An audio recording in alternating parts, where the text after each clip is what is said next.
반갑습니다. 자, 어제 오늘 시장이 이제 6.25는 난리도 아니죠. 아주 그냥 난리를 부리고 있는데, 지금, 이런 장에서는 기술적으로 우리가 맥점 잡는다는 거 의미가 없고, 시향도 사실은 그 의미가 없는데, 이제 넓은, 이제 크게 이제 하반기까지 봤을 때는, 우리는 지나고 보면 또 이런 구간이 단기적으로 위기입니다만 또 이제 기회가 되는 경우가 많이 있습니다. 주식 시장에서 가장 큰 재료는 뭐냐면, 그 올해 하반기 아니면 내년 그 실적이 우상향되는 그런 성장주가 시장 그 상황에 의해서 이렇게 이슈가 돌발적으로 발생하면서 이제 급락이 나왔을 때 그때 이제 저가에 매수하는 것보다 사실 더 큰 재료는 없습니다. 그래서 일단 단기적으로는 상당히 변동성이 심하고 아마 다음 주 한 중반까지는 이어질 것으로 보고 있는데 8월 이제 중순 넘어가게 되면 또 현재 이런 위치가 저가에 매수할 수 있는 그런 또 기회다라는 것을 우리가 또 이제 예상하고 시장 접근해야 되겠죠. 지난 시간에 제가 2주 연속 현재 시장은 누구도 맞출 수가 없다. 특히 2차전지 같은 경우도. 그래서 여러분들께 눈을 감으시고 길을 막으시고 그런 말씀을 제가 드렸는데 어제 같은 경우 이제 눈을 감고 길을 막으신 분들은 그 저가에 이제 손절을 안 나왔겠죠. 오늘 또 이제 대부분 종목군들이 되돌림 반등이 들어왔는데 우선은 당분간 그렇게 하셔야 될 것 같습니다. 자, 저는 이제 이번 조정을 2024년 8월, 그러니까 여름, 이 삼복 더위 중에 여름 대박앤셀이다. 박앤셀 구간이야. 이렇게 지금 정의를 내리고 싶은데요. 2차전지 마찬가지고 다른 이제 반도체라든지 다른 종목도 마찬가지예요. 그래서 지난주 제가 이제 포스코피챔 같은 경우 이제 집중적으로 말씀드렸는데 여전히 전혀 흔들림 없이 일단 정면 돌파하는 전략 맞고요. 이미 여러분들께서는 지금 달리는 시베리아 호랑이 등에 지금 올라타신 겁니다. 여기서 중간에 겁나가지고 뛰어내린다든지 그러면 낙상사 당할 수 있고요.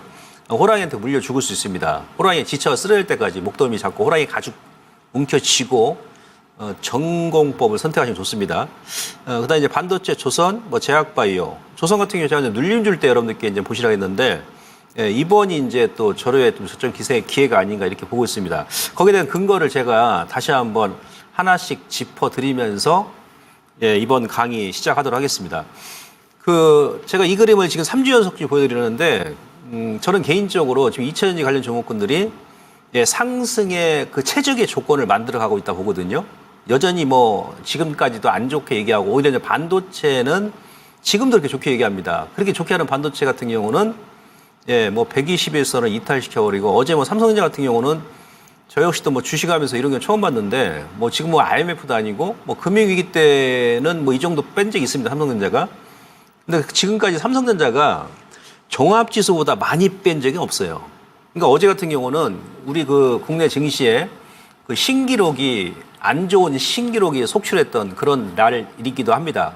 가령 어제 하락 종목 수가 거래소 같은 경우는 99%가 하락이 나왔죠.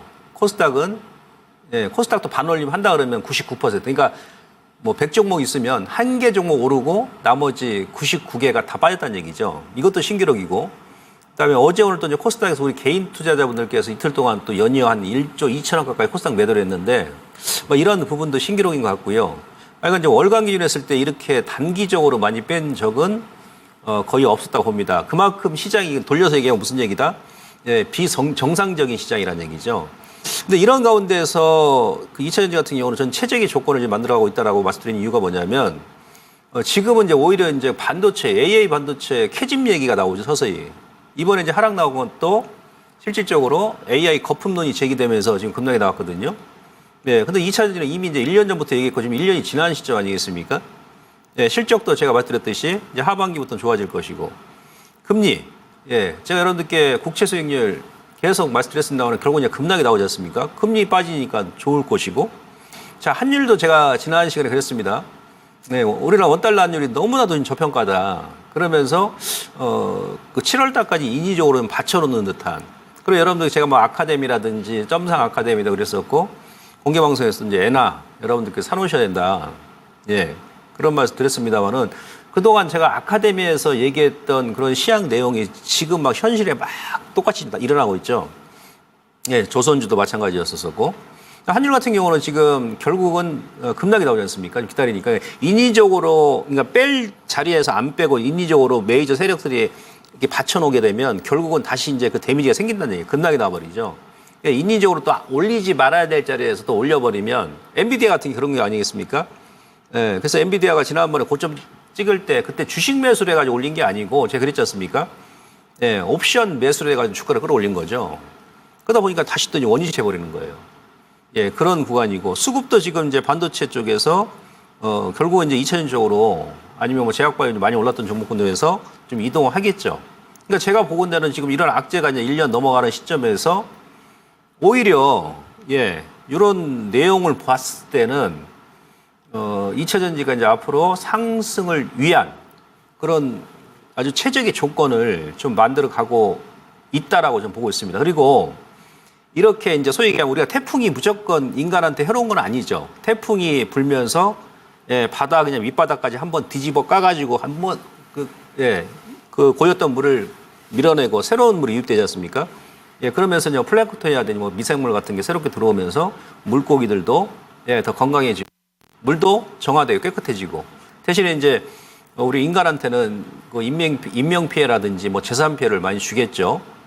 예. 하지만 이제 창조적 파괴라는 얘기 있잖아요. 예, 파괴되면 다시 또 창조를 해야 됩니다. 인간이라는 것은. 그러면서 또 이제 태풍이 불면서 도시를 파괴하게 되면 다시 또 이제 건물 짓고 도로 건설하고 하면서 그걸로 또 이제 뭐 먹고 사는 또 사람들이 있고 기업들이 있겠죠.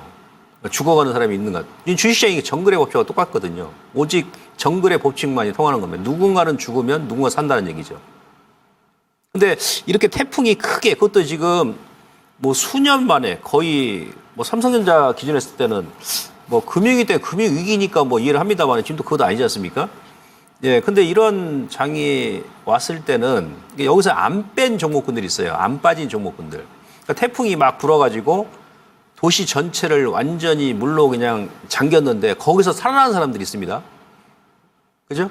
거기서 살아나는 사람들은 굳이 배를 안 탔는데도 인간의 탈을 쓴 뭐 포세이돈이라든지 아니면 인어공주였었겠죠. 주식도 마찬가지예요. 이런 엄청난 태풍이 몰아치는데 주가 이제 안 밀려 크게. 예? 하루 만에 복구를 한다든지 그런 종목군들이 나중에는 이런 큰 충격이 왔는데도 그날 같이 뺐다가 바로 하루 이틀 만에 급반등이 나온다든지 아니면 안 밀렸던 종목군들은 뭔가 이유가 있다는 얘기죠. 그죠? 예, 인간의 탈을 썼던 그 포세이돈 아니면 인어공주였다는 얘기죠.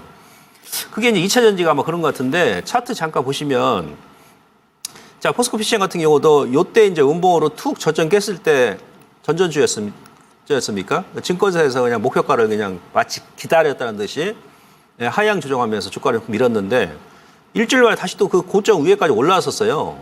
지난주 금요일 같은 경우도 사실 시장이 많이 밀었거든요. 어제 월요일날 시장을 워낙에 많이 밀었기 때문에 금요일날 같은 경우는 밀린 것 같지도 않았죠. 근데 실질적으로 금요일 같은 경우도 코스피가 무려 한 4% 급락이 나는데 엄청나게 뺀 거거든요. 그때도 양봉 나왔지 않습니까?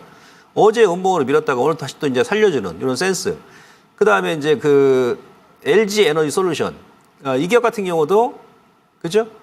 예, 주가 밀 때 어제 이제 장중에 한 5% 밀었다가 오늘 다시 한번 어제 오히려 오전 고점까지 장중에 돌파하는 이런 센스를 좀 보여주고 있습니다. 뭐 하이닉스 삼성전자가 10% 밀고 뭐 하이닉스 이틀 만에 뭐 20% 급락이 나옴에도 불구하고 그죠? 이런 종목이 이제 포세이돈이고 아까 이제 포스코 피처웨어라든지 에코프로비엔 같은 경우가 인어공주죠. 태풍이 불어도 예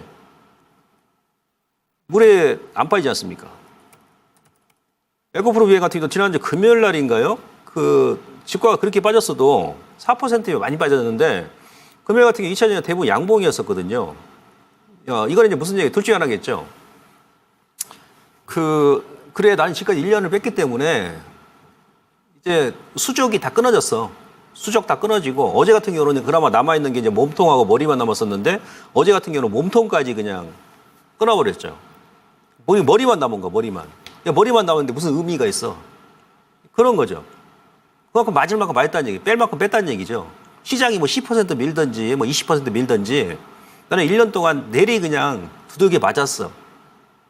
이거 아니면 예, 두 번째 뭡니까? 이제는 이제 우상향으로 나는 가야 되겠어, 이제. 나도 1년 동안 고생 많이 했으니까 그 바톤을 다른 데 넘겨주고 나도 이제 서서히 이제 가야 돼. 거기다 지금 현재 보면은 어제 같은 경우 오늘까지도 그 미국의 이제 중국의 탄산 리튬 가격도 뭐 저점 깼는데도 이제 크게 영향 안 받잖아요. 그죠? 지난주에 또 엄청나게 뭐 에코프로 BM도 마찬가지, 포스코피첸도 마찬가지고 2차전지에 대해서 국내 증권사 여러 군데에서 아주 그냥 공격적으로 안 좋은 리포트를 막 내보냈지 않습니까? 그죠? 여기도 뭐 16만 원, 17만 원까지 받았는데 작년 같은 경우는 제가 그랬지 않습니까? 작년에도 11월 달에 급락 나왔을 때 요때 예. 요때도 한전 손절하지 마시라 그랬었고 여기서 이제 골드만삭스에서 이미 12만 원 목표가를 제시했거든요. 12만 원 목표까지 제시했었어요. 작년에 골드만삭스 외국계 증권사에서. 근데 주가는 여기 저점 대비해서 여기까지 100% 올랐었거든요. 근데 또 국내 증권사에서 가장 안 좋게 낮게 얘기하는 데가 15만 원이죠. 요날은 뭐 16만 원 얘기해 17만 원. 아니 주가가 고점에서 60만 원 넘었던 주가가 17만 원까지 뺐는데 거기서 뭐 만 원 더 빼든 2만 원 더 빼든 뭔 의미가 있습니까? 아무런 의미가 없지 않습니까? 예. 아니 지금 자리에서 16만 원, 17만 원 거기서 거기죠. 어제처럼 한번 물면 다시 또 올라오고 그런 자리인데. 그래서 지금 이번 시장에서 기술적 보게 되면 뭐 탑10 지수도 마찬가지예요. 예, 그래도 요 친구들이 예? 예, 버티고 있더라. 이렇게 급락 나오는 현장에서 어제 같은 경우도 같이 밀었다가 바로 오늘 올라오는 특히 이제 대표주 LG엔솔이 그러지 않습니까? 예, 뭔가 이제 그 내성이 생겼다든지 뭐 체질적으로 강해졌다든지 그러니까 그동안은 멸균실에서 죽류수만 먹고 흰 쌀밥죽만 먹다가 세상으로 나오니까 면역력이 없잖아요. 그래서 지금 1년 동안 흘러내렸는데 이제는 이제 면역력이 생겼다는 얘기예요. 예, 다혈질이 돼버렸다는 얘기죠. 아마 그런 상황이 아닌가. 어제 시장 급락 나고 오늘 이제 반등 나올 때 먼저 올라온 종목군들 보니까 예, 그렇게 보시면 되고 그다음에 이제 환율인데 이 환율도 제가 여러 번 설명을 드렸지 않습니까? 결국은 여러분들 제가 요거 먼저 설명드릴까요? 이거 제가 그 지난달에 몇 번 보여드렸습니다. 그죠? 이따 제가 또 추가적으로 설명드리겠습니다. OITP라고 무역과중 달러 인덱스. 그러니까 미국과 교역을 하고 있는 19개 주요국들 통화 대비 달러 인덱스 평균 가중치를 평균된 거거든요. 예, 그래서 제가 2020년도 코로나 때 고점과 그다음에 2022년도 7월 달 고점, 그다음에 지난 6월 달부터 제가 이 그림을 몇 번 보여드렸었는데 이거는 돌파 못할 것이다. 그러니까 결국 얘가 이제 꺾이면 원달러 환율도 이제 워낙 강세잖아. 환율도 이제 꺾일 것이다. 그런 얘기 들었는데 결국 이제 꺾이지 않습니까? 한 달 좀 지나니까. 2차전지가 이제 제가 1년 동안 이제 원달러 환율하고 거의 환율하고 동행한다고 그랬지 않습니까? 그죠? 1년 동안 주가 흐름 보게 되면.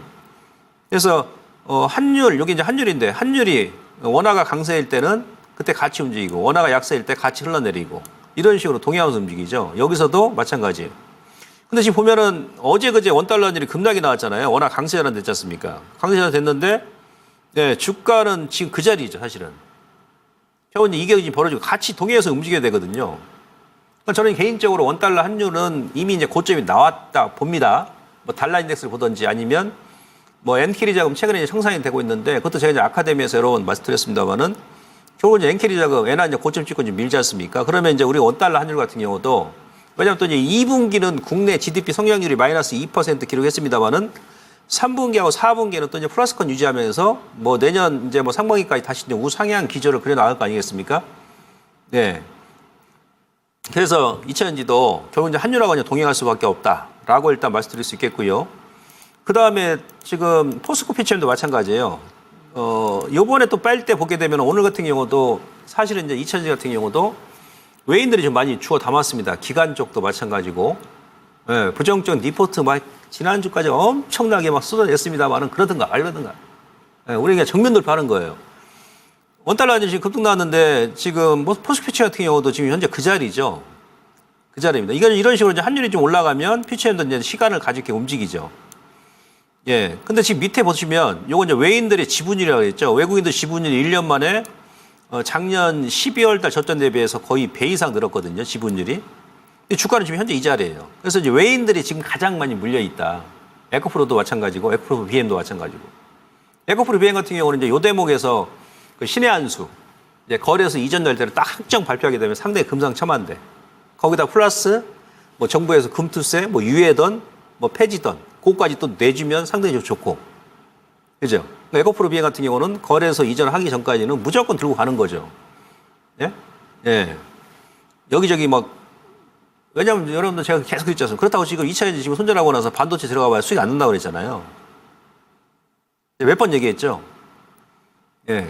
그러니까 이제 미국 같은 경우도 빅테크 관련 기업들이 주가 지금 조정이 제법 크게 나오는데, 아까 제가 이제 공개 방송에서 그런 말 드렸습니다만은, 이제 큰 의미에서는 지금 그레이트 로테이션, 그러니까 자금의 대이동이 시작되는 거예요. 전 세계 증시에서 뭐 채권주로 넘어가기도 하고, 그 다음에 선진 증시에서, 선진 증시는 12년 동안 올랐잖아요. 2007년도부터 따지면 거의 한 15년 동안 계속 오른 거예요. 그 기간 동안 우리 이머징 마켓 시장 같은 경우는 아시아 증시는 15년 동안, 17년 동안 횡보를 하거든요. 이따 이제 보여드리겠습니다만. 한센 17년 주기라고 있지 않습니까? 미국의 부동산 주기는 17년이다. 한센 17년 주기. 그러니까 2007년도가 부동산이 고점이었죠, 미국이. 올해가 몇 년? 2024년이죠. 17년이죠. 부동산 한번 꺾이겠죠. 선거 끝나고 나면. 근데 그 전에 이제 주가는 조정이 나왔지 않습니까? 그래서 이제 그런 분위기로 이어지는 넘어가는 구간이다. 그래서 지금은 막 정신 없습니다. 주가 빠지면서 막 겁을 주는데, 근데 여기서 우리가 뭘 봐야 되냐면 환율을 여러분들 보세요. CDS 프리미엄 같은 경우 뭔가 이제 금융 시스템에 문제가 생겼다든지 그러면 이제 외환 시장 원달러 환율이 지금 오히려 원화 지금 강세전 됐잖아요. 예? 뭔가 우리나라 정부 어떤 펀더멘털 문제가 생긴다 그러면은 원화가 먼저 튕겨 올라가야죠. 원화 약세. 뭐 1,400원 돌파했었어야죠. 어제 종합지수가 코스피가 뭐 10% 넘게 뺐는데 예, 원달러 환율 고작 그냥 뭐 10원 정도밖에 안 올랐지 않습니까? 다른 데 문제가 없다는 얘기죠. 그러니까 제가 볼 때 일시적인 어떤 이슈가 돌발적으로 같이 몰려오면서 주가를 빼고, 그 다음에 외인 같은 경우도 어제 선물 매매 형태가 어땠습니까? 예. 제가 그랬지 않습니까? 외인은 선물 매도 크게 할 게 없다. 그러니까 금요일 날 같은 경우는 한 15,000 계약 정도 매도했나요? 2만 계약 장중에 매도했었나요? 예, 마른 행주 쥐어짜기. 그래가지고 막 억지로 막 주가 누르고. 월요일, 어제 같은 경우는 오전까지 한 11,000 계약 매도하다가 장 막판에 25,000 계약 순매수해버리죠. 외인들이. 교묘하게. 그러니까 오늘 또 이제 급등 나버리고. 그래서 외인들도 일단 수급주 보더라도 선물 더 이상 때릴 게 없습니다. 이제 바스켓 물량이 다 비었기 때문에 결국은 다시 치환할 수밖에 없다. 예, 그렇게 이제 볼 수 있겠고. 그래서 2차 전지 같은 경우는 이제 그대로 기존 전략 유지하시면 되고, 다른 건 지금 들어가 봐야 수익이 안 난다니까요. 오히려 제가 볼 때 2차 전지 안전하지 않나. 예? 어제하고 금요일날 여러분들께서 느끼셔서 아시겠습니다만은. 그리고 지금 반도체 같은 경우는 지금 미국 같은 경우 빅테크를 지금 뭐 엔비디아라든지 반도체 관련주가 많이 뺐잖아요. 그게 이제 엔캐리 자금 청산되는 건데, 국내에도 아마 엔캐리 자금이 많이 들어왔을 거란 말이죠. 그러니까 외국인이 우리가 이제 달러 캐리가 미국, 그다음에 일본 자금 우리가 왓다나베 부인이라고 그러고, 미국계 자금 스미스 부인, 유럽은 소피아, 중국은 왕씨 부인, 우리 한국은 김씨 부인이라고 그러지 않습니까? 근데 유럽 같은 경우도 유럽 자금은 거의 국내 유입이 안 됐고, 그 달러 캐리하고 이제 엔캐리, 특히 엔캐리가 많이 들어왔을 거예요, 국내 시장에. 그러니까 지금 우리 엔캐리가 이제 반도체 같은 경우도 삼성전자나 하이닉스 같은 경우 차익 실현 물량이 나오면서 급락을 유도해 버린 거죠. 예. 그래서 이제 미국의 필라델피아, 이거 이제 시향 들어간 거예요. 시향이 좀 중요하니까 제가 시향 오늘도 많이 말씀드리도록 하겠습니다.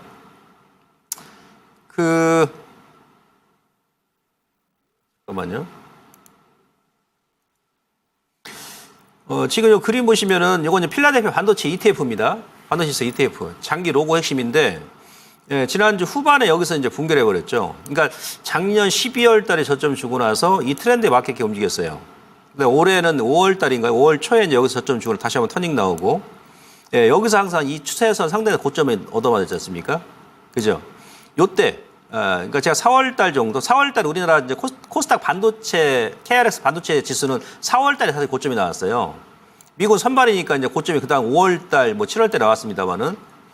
예, 그래서 제가 이제 여러분들께 코스닥 반도체 조심하시라고 4월부터 계속 말씀드렸던 이유고, 여기서 이제 결국 얻어맞았는데, 이 지지 맥점에 이탈하다 보니까 급락이 나왔던 겁니다. 그러니까 어제 개파락 이후에 시가부터 이렇게 들어 올렸던 거예요. 예, 그저께 이제 거래가 터졌고, 그러면서 지난 기술적으로 이제 4월 말 5월 달 라인까지 왔기 때문에, 일단 이제 미국 같은 경우도 이제 뭐 다음 주 정도 되게 되면 어느 정도 이제 하방 경직을 좀 확보해 나갈 것이다. 예, 빅테크 관련 기업들도. 그 다음에 지난주까지 대부분 이제 빅테크 관련 기업들 실적 발표가 끝났잖아요. 그러니까 미국은 실적 발표하기 한 달 전부터는 자사주 매입을 못 합니다. 실적 발표가 지난주 끝났기 때문에 뭐 엔비디아가 됐던 다른 마이크론 테크놀로지가 됐던 그들 기업들은 올해도 이제 실적이 좋으니까 이익이 많이 나니까 아마 자사주 매입도 이렇게 뺐을 때 자사주 매입은 좋겠죠. 회사 입장에서도. 예, 들어온다 그러면 일단 바로 이제 급반등이 아니다 하더라도 좀 하방 경직을 이제 확보해 나갈 가능성이 높다. 이렇게 볼 수 있겠고요. 그 다음에 이제 어제 이거 새벽까지예요, 새벽. 어제 미국 시장 이제 오전에 이제 출발할 때 요거는 제가 이제 이렇게 급락 나올 때 한 번씩 보여드리는 지표죠. 예. 뉴욕 증시 공포와 탐욕 지수. 예. 그러니까 지난 7월 달 초부터는 요때는 이제 탐욕 구간이에요, 탐욕 구간. 70으로 살짝 넘었었어요. 엔비디아 막, 예? 옵션 매수하면서 막 주가 끌어올릴 때. 요때는 이제 살찐 돼지죠. 살찐 돼지 구간. 근데 이게 지금 어저께 이제 아침에 개파락 나오면서, 예. 극심한 이제 공포 구간으로 들어온 거죠. 굶주린 늑대. 지금은 이제 살찐 돼지가 이제 굶주린 늑대로 바뀐 거예요. 지난 작년 10월 말 11월 초가 저점이었을 때는 그때도 23년, 제 기억이 24까지 빠졌었고, 24. 예. 근데 어제는 이제 오전에 20까지 빠졌죠, 20까지. 그러니까 이런 구간에서는 미국 시장 같은 경우도 종목들도 매수가 된다는 얘기죠. 이런 구간에서는. 그다음에 이제 빅스 지수 같은 경우가 급등이 나왔는데 이런 경우도 거의 뭐 드물었는데 코로나 때보다 더 심하게 급등이 나왔죠. 그러면서 어제 이제 고점 나왔던 자리가 여기가 이제 코로나 때 이 고점과 고점의 고점 상단 라인입니다. 그러니까 주봉으로 워낙에 강하게 올랐기 때문에 이번 주에 바로 안 꺾인다 할지라도 결국은 여기서 이제 빅스 지수도 하향 기조를 그려 나가지 않겠나. 그럼 이제 지수에 또 추가적인 반등이 나오겠죠. 그다음에 미국의 이제 풋옵션, 콜옵션 상대 비율 차트 보니까 어제는 이제 그 풋옵션, 콜옵션 상대 비율이 차트가 이제 거의 변동이 없었어요. 그 얘기 무슨 얘기냐면 이제 옵션 시장도 어느 정도 지금 이제 풋옵션 가열 국면이라는 얘기죠. 그래서 미국도 이제 좀 이제 하방 경직, 하락 브레이크가 확보되는 그런 시점이다. 이렇게 보시면 될 것 같고요. 자, 그 다음에 이번 8월 지금 초지 않습니까? 예, 오늘이 이제 6일이죠. 불과 뭐 일주일도 안 돼가지고 시장을 아주 패닉셀, 공포의 도가니로 지금 몰아놨는데, 그럼 시장이 이제 이 패닉셀까지 이르렀던 그 이슈가 뭐가 있는지 제가 한번 정리를 해봤어요. 첫 번째가 뭐냐면, 예, 경기 침체. 그러니까 요 네 가지를 근거로 해가지고 제가 여러분들께 한 걸음 더 들어가서, 예, 여기에 대한 이제 반론, 주가의 저점이다라는, 예, 거기에 대한 근거를 제가 한번 제시해 보겠다는 얘기죠. 한번 잘 들어보세요. 먼저 미국의 ISM 제조업 지수가 예상치를 크게 하회하면서 이게 이제 트리거 역할을 했죠. 지난주에. 경기 침체 아니야, 이거? 예, 46.8이 나왔으니까. 예, 그러면서 주가 조정이 나옵니다. 근데 주말에 발표했더니 고용지표도 안 좋게 나왔어요. 예, 그러면서 이제 샤메 법칙이라는 얘기하죠. 특이한 또 용어. 오랜만에 이제 들어보는 용어인데, 그러니까 가장 낮았던, 최근 1년 동안 가장 낮았던 실업률에서 3개월 평균을 뺀 수치가 0.5%를 넘기면, 예, 이제 경기 침체를 본다. 이제 그런 의미인데, 근데 이것도 이제 뭔가 좀 이유가 있습니다. 왜곡된 부분이 있습니다. 일단 설명드릴게요. 두 번째는 엔캐리 청산이죠. 엔화 강세. 예, 원래는 이제 엔화가 우리 원화도 마찬가지고 7월 한 초 중순부터 꺾였어야 되는데 계속 인위적으로 받치고 있었던 얘기예요. 거기서 빠졌어야 되는데 인위적 받치고 있다가 나중에 이제 인위적 받치니까 이제 시간이 지나니까 이렇게 급락이 나오네요. 데미지가 생겨버리죠. 그러니까 외국인 매도하고 기술주 위주로 하락이 나오고, 근데 기술주 같은 경우도 차익 실현 빌미가 또 제공된 거죠. 그다음에 미국의 대선 불확실성인데, 이 대선 영향도 현재 시장에 많이 영향을 미치죠. 이제 무슨 얘기냐면, 요거 이제 정치적 얘기가 제가 이제 간단하게 하겠습니다. 보통 이제 유권자들의 표심이 완전히 이게 확정이 되는, 그러니까 난 누구를 찍겠다라고 이제 확정되는 그 시기가 선거 한 달 전후로 합니다. 그러니까 선거 한 달 전후에는 딱 표심이 이제 굳혀지는 거예요, 유권자들이. 예. 그 다음부터는 이제 안 바뀐다는 얘기죠. 한 달 전까지는 딱 이제 결정하는 겁니다, 유권자들이. 그러니까 미국 같은 경우도 지금 11월 5일이 대선이잖아요. 예. 그러면 지금 9, 10, 그죠? 지금 2달 반 정도 남았죠? 거의 3개월 가까이 남았습니다. 근데 바이든 행정부 입장에서는 지금 뭐 해리스하고 트럼프하고 지금 오차 범위 내에서 지금 움직이잖아요. 예. 선거 앞두고 주가 나중에 선거 앞두고 뭐 10월 달이나 뭐 10월 말일 날 그때 가서 9월 달, 10월 달 거기서 빠지는 게 좋겠습니까? 아니면 어차피 한 번은 눌러야 되니까 엔케이지가 총선에 나야 되니까 지금 8월 달 선거하고 좀 먼 기간에 조금이라도 8월 달에 눌림 주고 그죠? 8월 말부터 이제 9월 달, 10월 달까지 이렇게 올라가는 게 좋겠습니까? 어떤 게 유리하겠습니까? 네, 저는 두 번째가 유리해요. 지금 빼고 나서 여기서 이제 이렇게 올려주면 그죠? 이게 효과가 더 좋겠죠. 선거 전략적인 측면에서 네? 미국의 여당인 민주당 입장에서. 그다음에 중동 요거는 이제 뭐 계속 이것도 일단 설명드리겠습니다. 아 이거 진짜 짜증 나죠. 이스라엘 뭐 이란 뭐 지금 확전 얘기하는데 이거는 뭐 이스라엘하고 이란하고 거리가 얼마인데 그 중간에 시리아 있고 사우디아라비아 있고 이라크가 있잖아요. 지도상으로 보게 되면 근데 어떻게 전면전이 가능합니까 이게? 그리고 나서 이제 워렌 버핏이 또 현금을 많이 확보했다 그러죠. 880억 달러. 그죠? 요것도 이제 트리거 역할을 한 거예요. 버핏이 현금화할 때. 근데 대부분 애플 주식 매각한 겁니다. 거의 90%가. 애플도 많이 올랐지 않습니까? 880억 달러 중에서 90%가 애플 주식 판 거라니까요. 다른 거 판 게 없습니다. 요게 또 이제 중요하죠. AI 산업, 불확실성. 그러니까 AI 산업에 대한 거품론이 지금 제기되잖아요. 예. AI 산업에 2천억 달러, 우리 돈 한 200조 넘게 투자가 되는데 이게 이제 알파벳이 예, 지지난주에 컨퍼런스 콜에서 이제 이런 얘기를 했잖아요. 알파벳이 이제 불을 질렀죠. 실적 성능 좋겠는데 그날 알파벳 주가가 급락 나왔잖아요. 컨콜에서 어떤 얘기 했습니까? AI 산업에 대해서 투자가 엄청나게 들어가는데 언제 이 투자한 돈을 회수할지를 모르겠다. 거기에 대한 불확실성이 이제 생겨버린 거예요. 그러면서 그때부터 이제 저 AI 쪽도 막 무너지고 반도체가. 근데 엔비디아가 이제 블랙웰, 그죠? 예. 요 차세대 칩, AI 칩 생산을 지원했다고 그러죠. 3개월 정도.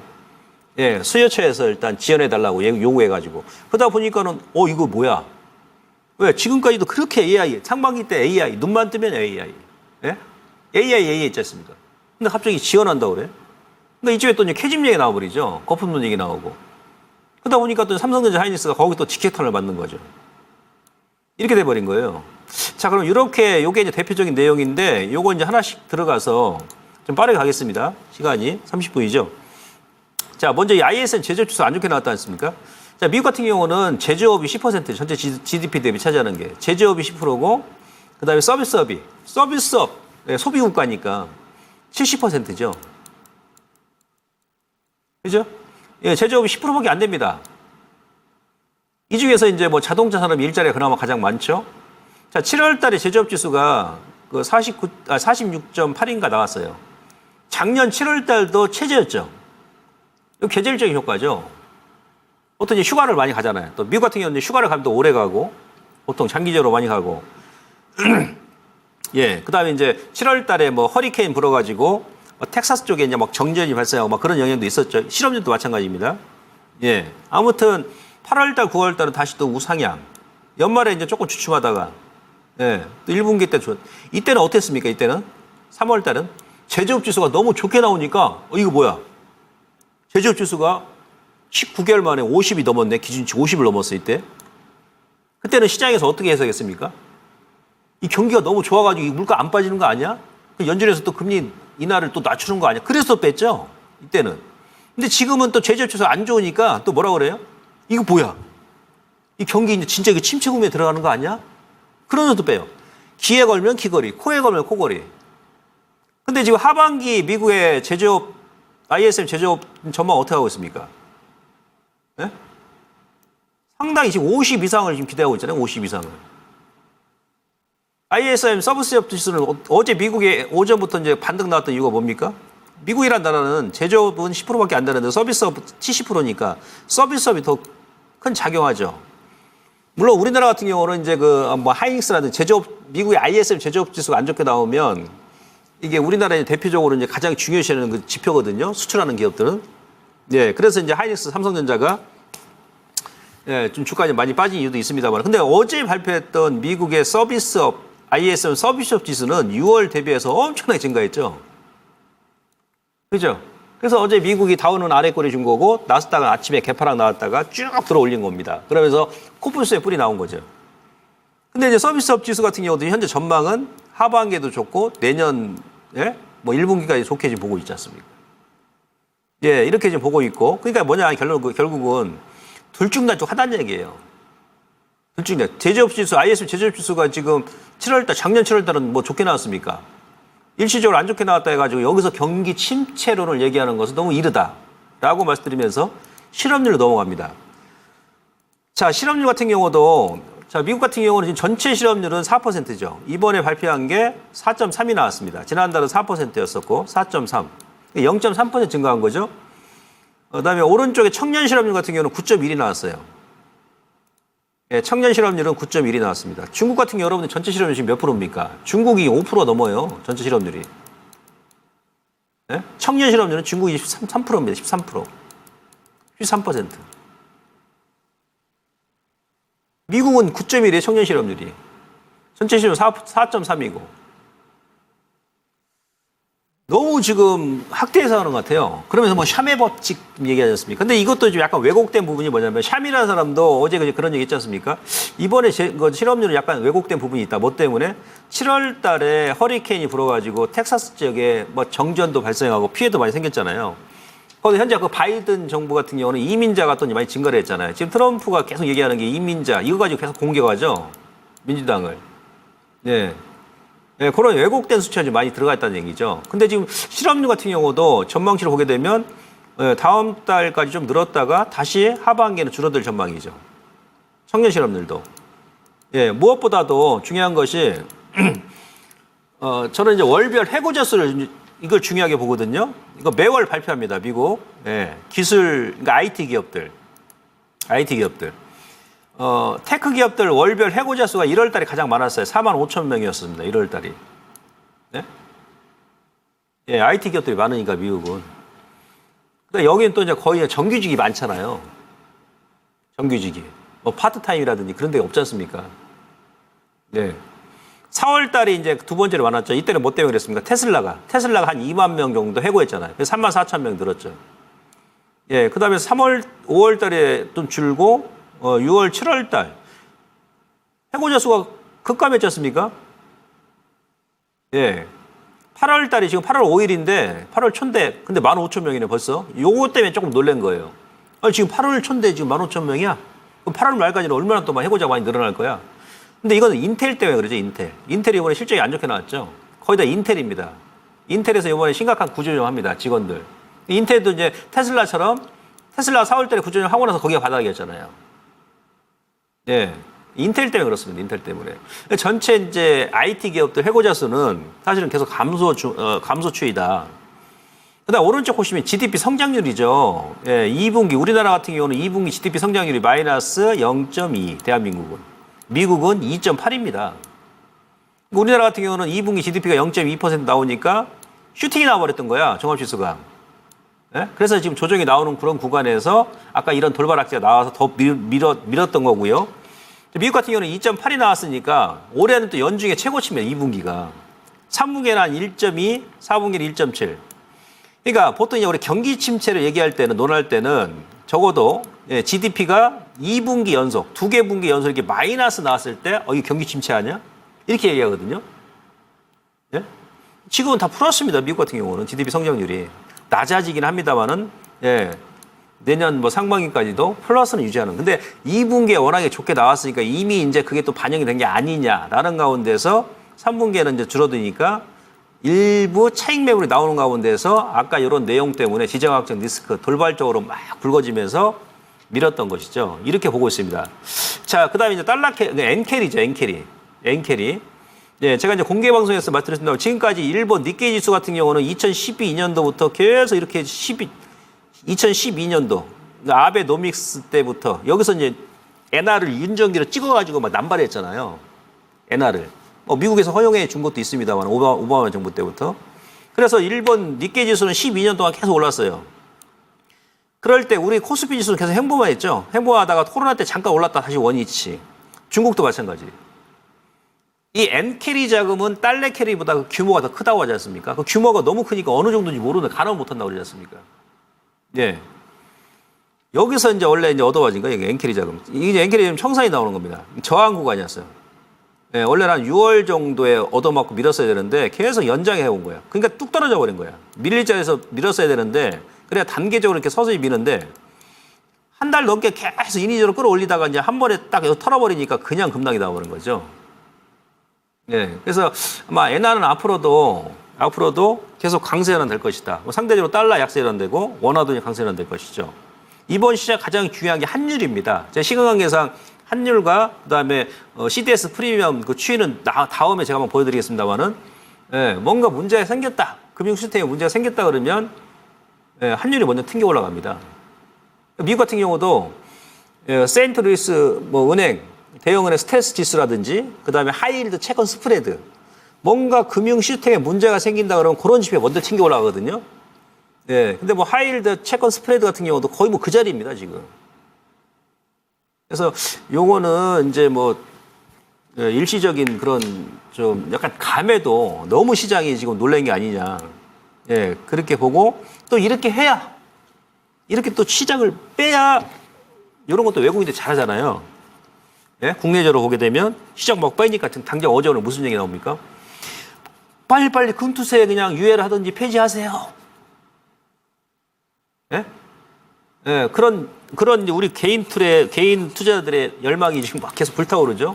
그러니까 정치권도 이제 막 쫓기죠. 막 시장 막 이렇게 막 급락 나오는데 여기서 어떻게 금투세를 더 올해 내년부터 금투세 매깁니까? 거기다가 또 정부에서는 지금 추경 안 하죠. 저는 개인적으로 재정 확장 정책을 펼쳐야 된다 보거든요. 네, 이제는 1년 7개월 동안 3.5% 기준금리 계속 유지해 오니까 지금 자영업자분들 막 힘들고 월급 받아가지고 은행 대출 갚느라고 연끌족들 소비는 못하고 은행에 다 지금 이자 갖다 바치잖아요. 그러니까 소비가 죽어버리죠. 그러니까 2분기 때 마이너스 0.2. 우리나라 2분기 GDP 성장률이. 1년 7개월 동안 지금 동결로 가고 있거든, 3.5. 작년 1월 13일 날 3.5% 금리 인상하고 나서 거기가 딱 고점에서 지금 동결로 가고 3.5%.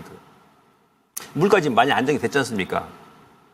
그래서 이제 금리를 저는 사실 뭐 제 개인적인 생각인데 연준보다도 우리나라 한은에서도 뭐 한두 달 더 금리나 0.25 정도 빨리 해도 괜찮습니다, 지금은. 그렇지 않습니까? 그리고 정부도 이제 하반기에는 좀 추경 좀 펼치고 재정 확장 정책 펼쳐도 크게 저는 뭐 문제 없을 거라 봐요. 미국도 마찬가지죠. 이렇게 빼버리면 어떻게 합니까, 이제? 예. 9월 달에 0.25 정도 예상했는데 지금 빅스텝 얘기하고 자이언트 스텝 얘기하죠.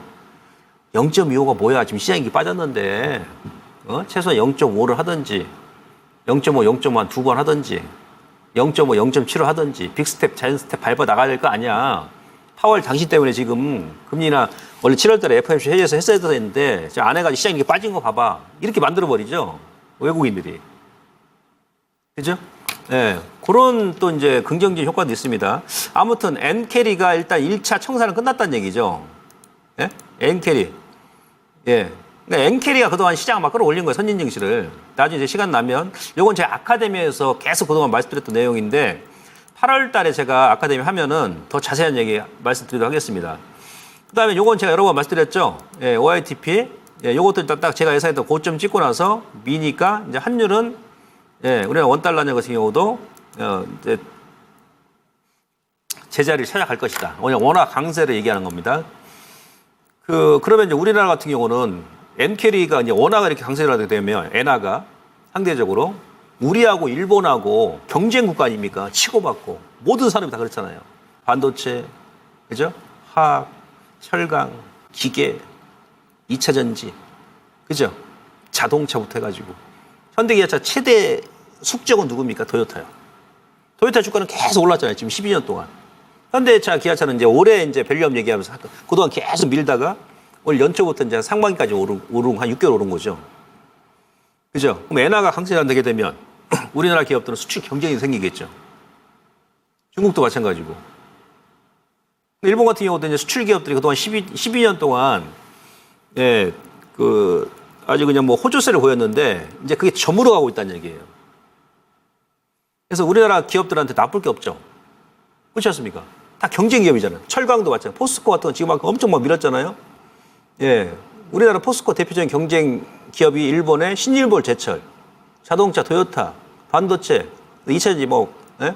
파나소닉, 소니부터 해가지고 나쁘지 않습니다. 우리한테는 아시겠죠? 예, 일본 관광객도 이제 많이 유입될 것이고 거기다 위안화까지 강세가 된다고 하면 이제 중국 요코족도 이제 많이 들어오겠죠.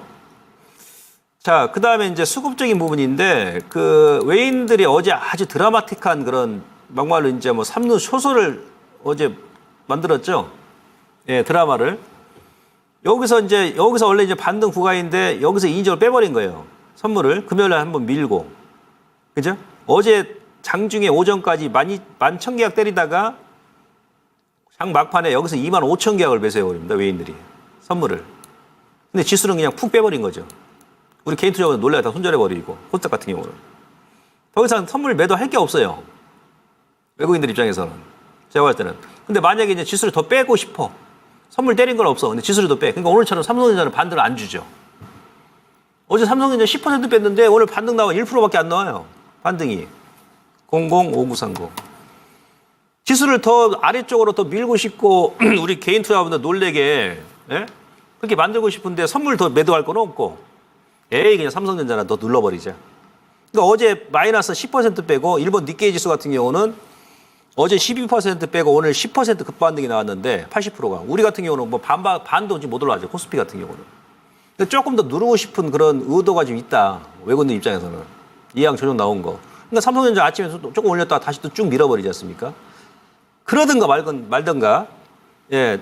외국인들이 삼성전자를 가장 많이 매수했습니다. 상반기 7월 달까지 외인들이 매수한 게 코스피 전체 23조를 매수했는데 그중에 삼성전자가 10조 원이 넘어요. 우선주 포함하면 한 11조 되거든요. 지금부터는 2차전도 마찬가지겠습니다만은 삼성전자 누가 다 물렸습니까? 외국인들 다 물렸다는 얘기입니다. 외국인들이.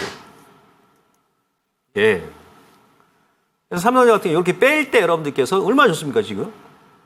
예. 매수하시면 되겠죠. 분할로. 현물에서는 어제까지 1조 9천억 때렸습니다. 외인들이 다 매수 1월달, 2월달 매수하고 5월달에 뭐 1조 3천억 때리고 6월달, 7월달에 매수하고 그 6월달, 7월달도 한 거의 6조 원 넘게 매수했잖아요. 이렇게 매수했으니까 8월달에 좀 매도해도 되죠. 그렇지 않습니까? 우리 현재 입장에서는 외국인이 아니에요. 우리 개인들 입장에서는. 그나마 외국인들이 그동안 이제 많이 매수했으니까 애국인이에요, 애국인. 애국인입니다, 애국인. 제가 봤을 때는. 코스닥도 마찬가지. 기관들은 계속 매도잖아요, 지금.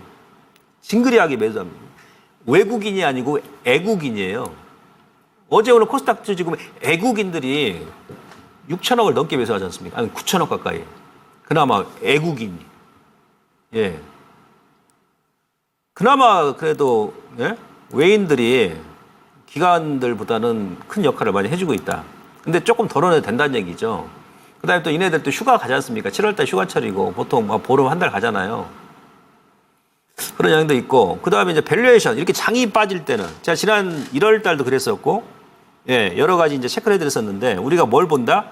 PBR, 밸류에이션 본다, PBR. 예. 지금 2023년도 1월 3일 날이죠. 작년 1월 3일 날. 코스피가 2200까지 뺐을 때, 이때도 제가 여러분들께, 예, 단 한 주도 손절하지 마셔라. 코스피 적정 지수는 이때는 2600, 700이라고 했지 않습니까? 그때가 PBR이 0.83이죠. 그죠? 작년 10월 31일 날, 이때 뺐을 때도, 예, 한 주도 손절하지 마시고, 오히려 주식 매수하셔라. 이때도 0.83이죠. 터닝. 올 1월 달에 이스라엘 전쟁 나오고, 여러분들 기억나시죠? 그 당시에 중국 상해 증시 급락 나오고, 홍콩 HN 지수 급락 나올 때, 제가 ELS, DLS 때문에 그랬다 그랬죠? 2월 달 가게 되면 이제 중국 증시 급등 나온다고. 그랬죠? 근데 또 이스라엘 전쟁 터졌지 않습니까? 하마스하고. 이 당시에 뭐라고 그랬어요, 이 시간에? 대한민국 해병하고 하마스하고 전쟁합니까? 제가 그랬죠? 그죠? 이때는 0.89, 터닝. 어제가 몇이었어요? 0.87입니다. 예? 예. 1월 19일 때보다도 더 낮은 숫자. 그러니까 오늘 터닝 나오는 거죠. 이런 자리에서 매수하지 언제 매수합니까? 예. 그래서 지금 0.89, 0.88, 0.85 정도. 요거는 순간적으로 왔다 갔다 합니다. 매수에 기회도 안 주고 쑥 밀었다. 코로나 때는 0.50까지 왔었죠, PBR이. 그러니까 거기서 V자를 쏴버리는 거예요. 두꺼비 벌레가 잡아먹듯이 순간적으로 밀었다가 바로 올려버립니다. 어제 오늘 막 그러지 않습니까? 이럴 때는 그냥 버티는 거죠. 추가 매수한다든지, 중장기 물량은. 이런 걸 여러분께서 보셔야 된다, 이런 거. 이런 걸 제가 이제 아카데미에서 많이 얘기하잖아요, 제가. 매달. 예. 그다음에 어제 보니까 아주 뭐 신기록을 달성했는데 이거는 2020년도입니다. 아마 2008년도 금융위기 때도 이렇게 안 뺐던 것 같은데 그때는 이제 금융위기니까 예, 그러다 칩니다. 2020년부터 2024년 거의 한 5년 가까이 되죠. 5년 동안 당일날 코스피가 이렇게 하락한 적이 없었어요. 5년 동안. 코스닥은 뭐 두말할 나위도 없고요. 예? 코스닥은. 아니 코로나 때보다 2배를 더 뺐어요. 코스피. 코스닥도 마찬가지고. 이게 말이 됩니까, 여러분들? 이게 상식적이라고 생각합니까? 완전히 비상식적인, 비이성적인 그런 투자. 이게 뭐 완전 투견장이에요, 투견장. 이게 뭐 투자입니까? 투기지. 코로나 때보다 2배를 더 뺐다니까요, 어제 당일날. 예, 저 역시도 지금 여러 데이터, 저는 막 수십 년치를 이렇게 작성하고 뽑고 하는데 이런 경우 처음 봐요. 근데 지나고 보니까 항상 이런 구간이 이 시장은 큰 기회였더라. 라는 것은 이제 우리가 알 수 있죠. 그죠? 자, 그 다음에 이제 수급적인 요인인데 이게 제가 요번에 했더니 우리나라 같은 이제 한반도 그 지정학적 리스크가 지금 많이 있잖아요. 사실 북한 때문에. 그래서 그 이스라엘하고 이제 뭐 다른 중동이라든지 뭐 다른 지역에서 전쟁 얘기 나오면 예, 자라보고 놀란 가서 소뚜껑 보고 놀란다고 아주 그냥 막 엄청 막 우리 참 민감하게 작용합니다. 예?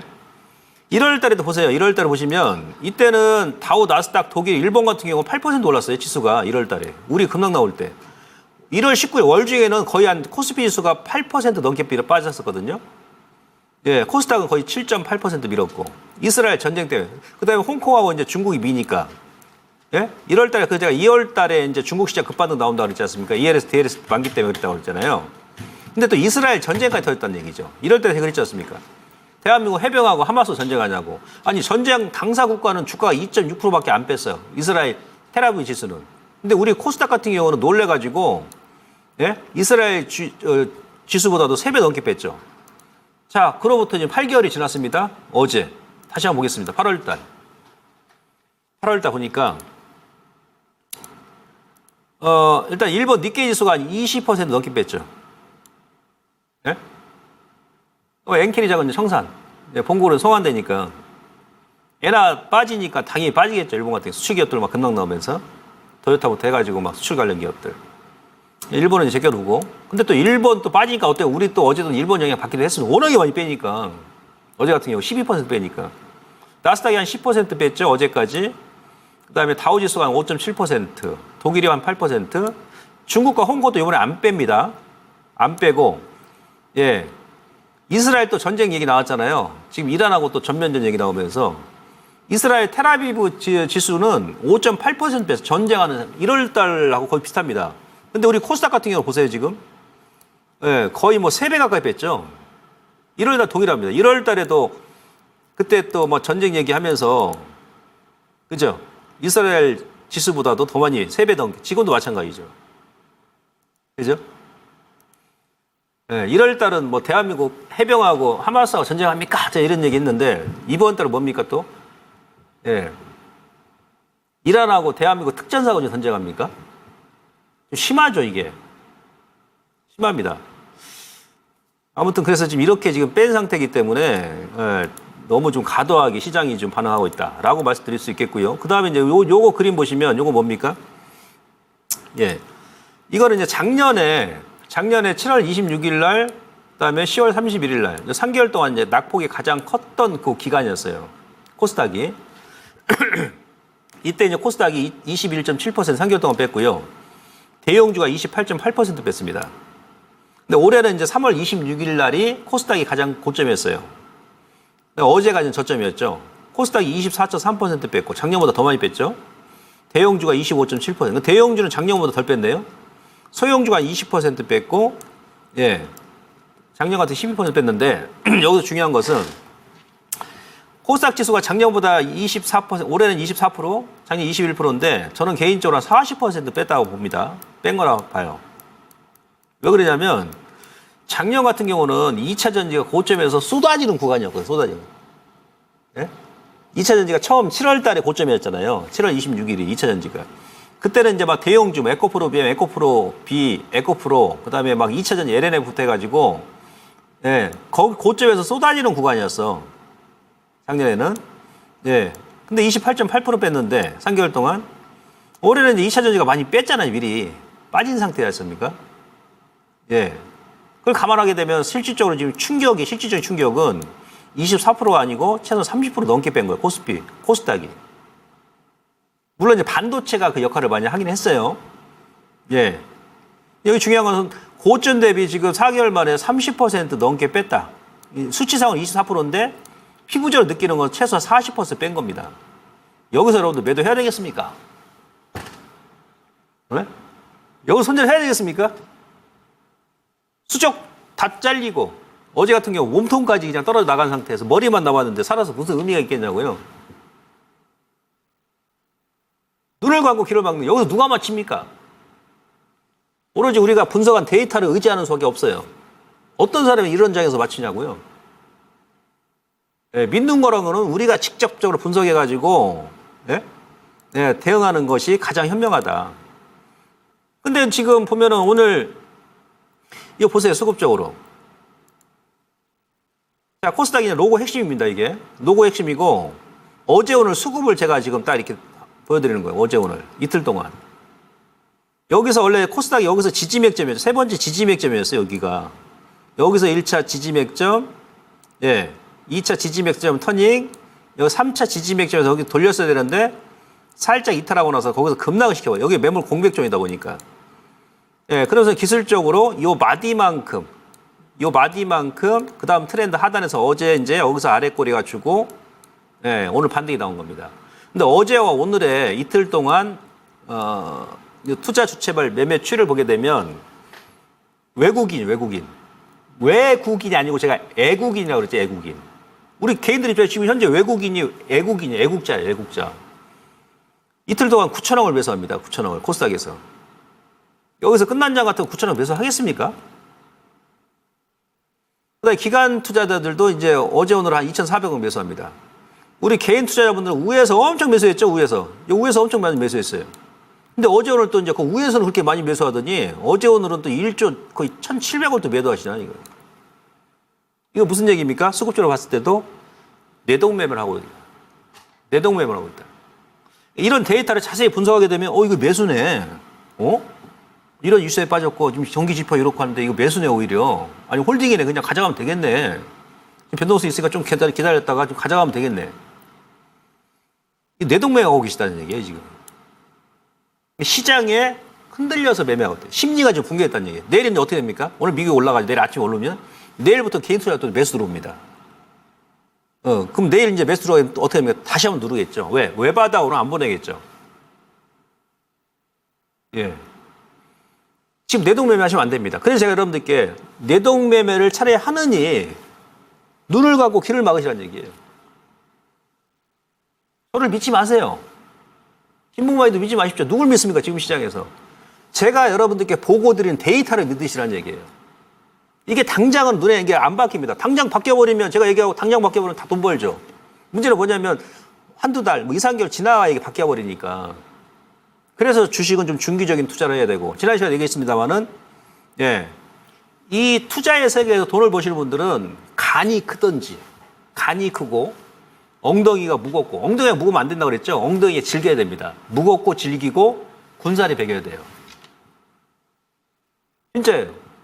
간이 이만해가지고 새 가슴에다가 엉덩이까지 가벼우면 이 투자의 세계에서는 무조건 죽습니다.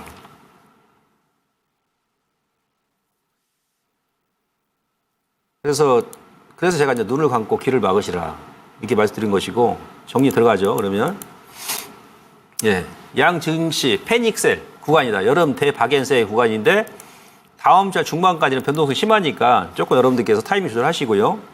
그다음에 이제 조선이라든지 반도체 같은 경우도 이제 많이 밀었던 종목군들 이제는 이제 여러분들께서 가격적인 조정이 충분히 나왔으니까 아니 한비 반도체 고점에서 지금 반토막 50% 뺐잖아요. 하이닉스 40% 뺐거든요. 어제 저점까지. 예. 2차 전지야 당연히 이제는 그죠? 전공법 정면 돌파.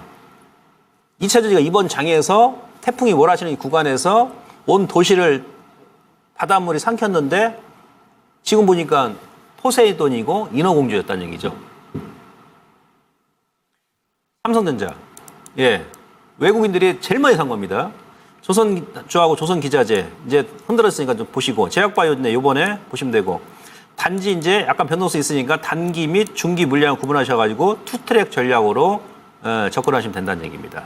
라고 말씀드리면서 추가적인 사항은 제가 내일 장 마감하면서 내일 이제 진행합니다. 김봉만의 맥점매매 유튜브 3시 40분에 뵙겠습니다. 고맙습니다.